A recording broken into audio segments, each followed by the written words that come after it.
Ya, assalamualaikum teman-teman semuanya. Alhamdulillah untuk kesempatan hari ini sesuai dengan janji yang sudah saya sampaikan, saya akan mereview secara lengkap terkait dengan sepatu yang baru saja saya pakai untuk speed session, yaitu Ortus X Hypersonic.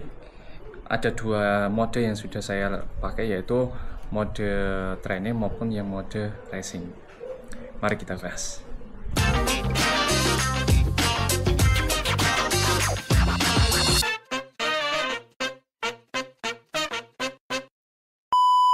Jadi yang sudah seperti saya sampaikan bahwasanya latar belakang saya tuh beli sepatu ini sebenarnya kan di awal sudah saya sampaikan di video sebelumnya.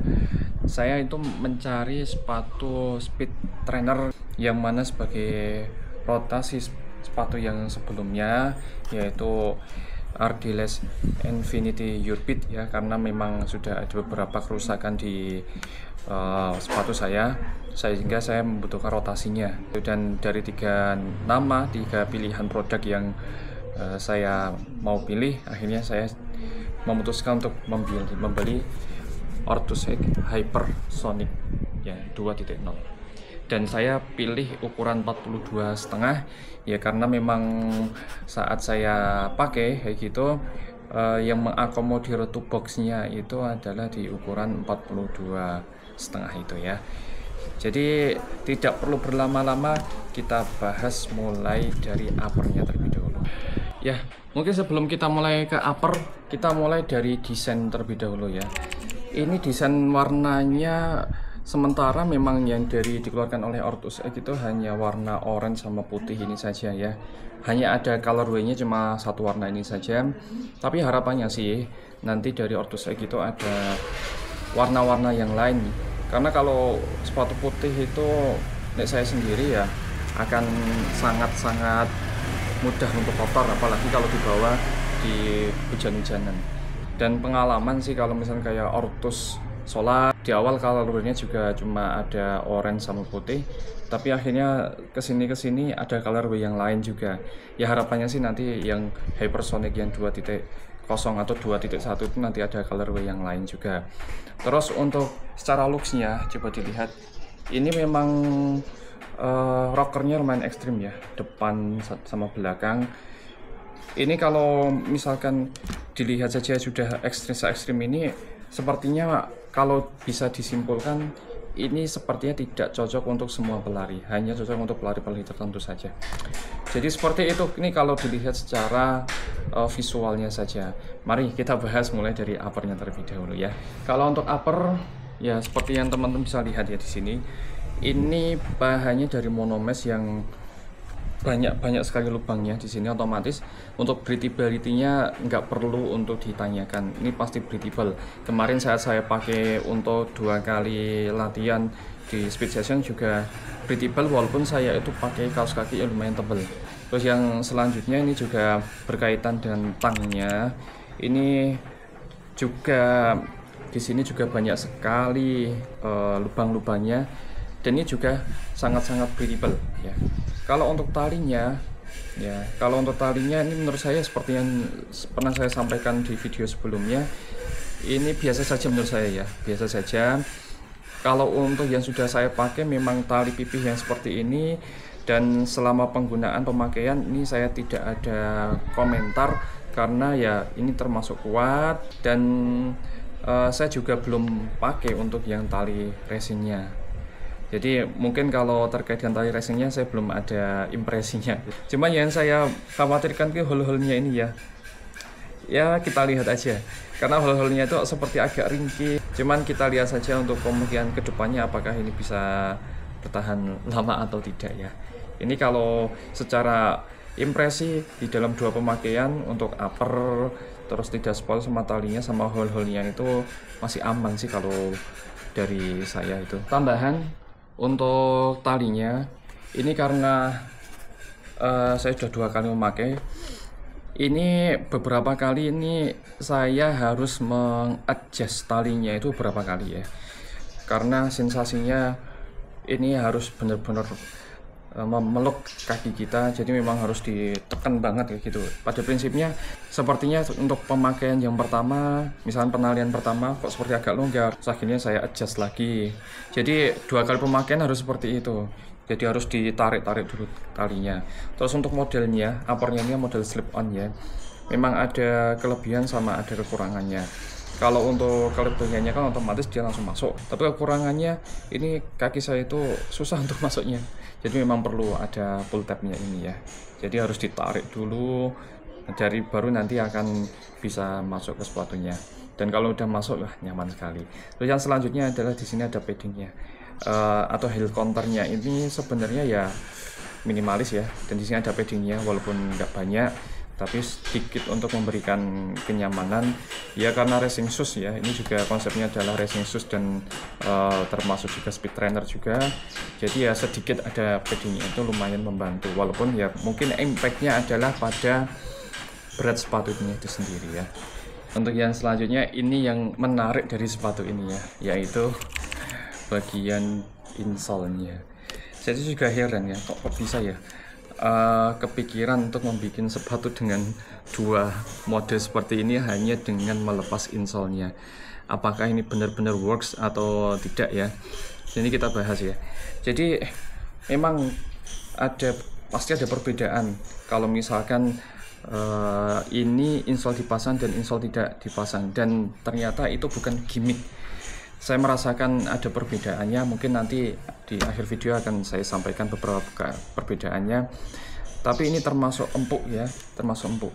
Untuk yang insole-nya ini tracer yang racing, di bawahnya ini juga ada ini, yaitu insole-nya yang mode racing. Ini untuk yang training. Nah, terus untuk yang di dalamnya itu adalah untuk yang racing. Untuk insole-nya nanti impresinya akan saya sampaikan perbedaan kalau modenya itu insole-nya dicopot sama dipakai. Tapi yang pasti ini bukan hanya jualan marketing saja, tapi memang ada impact dan luar biasanya ini bekerja ya. Jadi luar biasa ini Ortus X. Semoga nantinya bisa menambah atau ada inovasi-inovasi yang lain yang mungkin nantinya bisa diikuti oleh brand-brand yang lainnya. Ini luar biasa. Yang selanjutnya ini bagian midsole-nya. Midsole-nya itu di sini pakai Alto Stratus ya. Ini salah satu critical foam-nya dari Ortus X, dan ini termasuk empuk ya. Kalau dipencet-pencet nih kelihatan empuk sekali sebenarnya.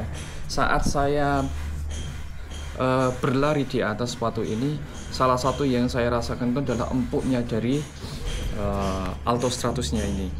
Jadi memang empuk dan tidak, kalau bahasanya apa ya, tidak kempes. Jadi empuknya itu empuk bonci, ditambah nanti juga ada energi returnnya, ditambah di bawahnya ini ya, itu ada full length carbon plate ya. Ini juga kalau bisa dikatakan ini luar biasa juga, punya impact dan punya pengaruh di dalam kita berlari. Jadi langsung saat kita itu menapakkan dan mendapatkan tempat yang sesuai, pada akhirnya saat kita landing nanti langsung ada energy returnnya, empuk, bonci, terus juga ada energy returnnya ya. 3 kata itulah, empuk tapi tidak kempes, bonci, dan ada energy returnnya. Itu adalah 3 kata kunci untuk midsole-nya. Terus untuk yang selanjutnya adalah bagian outsole-nya ini. Nah, ini salah satu hal yang menjadikan saya itu akhirnya tertarik untuk membeli sepatu ini, karena ya lumayan banyak ini diberikan bagian outsole-nya. Cuman ya nggak tahu ini apakah bisa bertahan lama. Ya kita lihat saja nanti saat saya pakai ini bisa bertahan berapa lama untuk bagian outsole-nya. Oh ya, ini yang perlu diperhatikan, ini ada teknologi gyro ya. Jadi seperti ini, yang seperti kapal kayak gitu kan. Ini saat saya pakai, misalkan saya pakai berdiri, dia itu sebenarnya nggak bisa cuma diem kayak gini, itu enggak.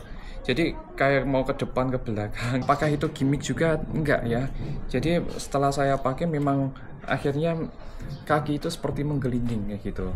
Cuman ya efeknya adalah ini memang tidak bisa dipakai oleh semua kalangan pelari. Kalau misalkan ini saya pakai berdiri, itu tuh seperti mau maju mundur, tidak stabil. Dan kalau saya pakai jalan, itu ini bagian heelnya juga nggak enak gitu kan, kayak gini nggak enak, bagian forefootnya juga nggak nyaman kayak gitu. Jadi memang ini tidak bisa, bukan tidak bisa sih, lebih tepatnya tidak nyaman kalau dipakai untuk pelari yang nantinya itu banyak berjalan.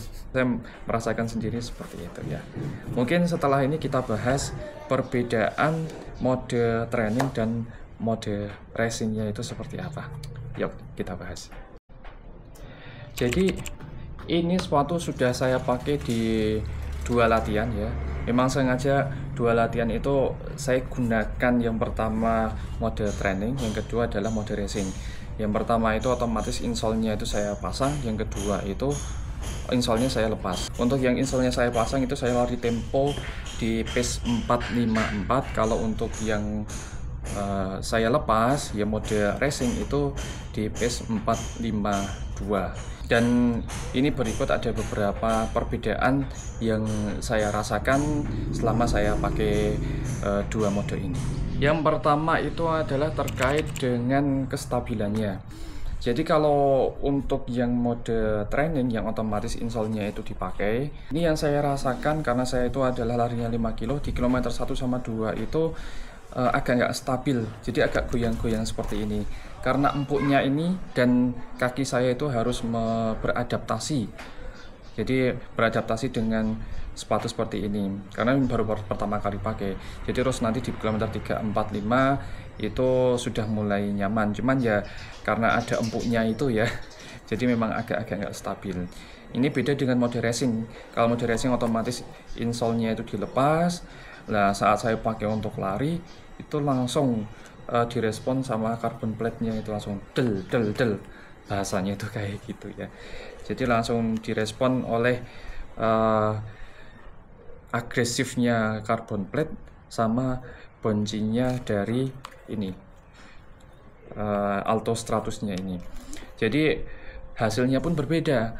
Saat saya itu dengan training mode itu pace-nya itu di 454, berbeda 2 detik ya. Di racing mode itu sama-sama saya lari tempo, memang sebenarnya waktunya beda ya. Kalau yang training mode itu saya di sore, tapi kalau untuk racing mode itu di malam. Ya mungkin itu juga punya pengaruh juga, tapi kalau yang saya rasakan memang bedanya adalah di karakter saat kita itu berlari di atasnya. Kalau untuk yang mode training itu empuk, langsung diikuti dengan bouncing-nya dan daya lontar dari carbon plate-nya. Tapi kalau untuk yang mode racing disambut oleh carbon plate-nya, kemudian disusul dengan empuk dan bouncing-nya dari midsole-nya. Jadi yang saya rasakan seperti itu ya. Yang kedua adalah feel ride-nya atau pengalaman saya saat berlari di atasnya ini.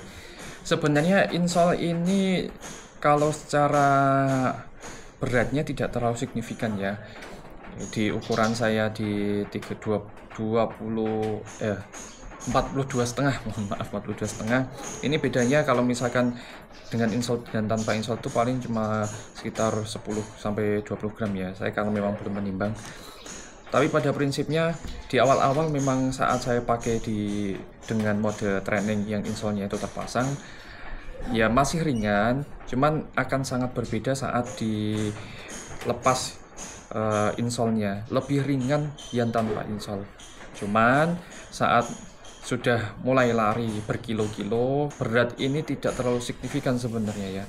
Yang di kilometer 3, kilometer 4 itu udah nggak terlalu kerasa.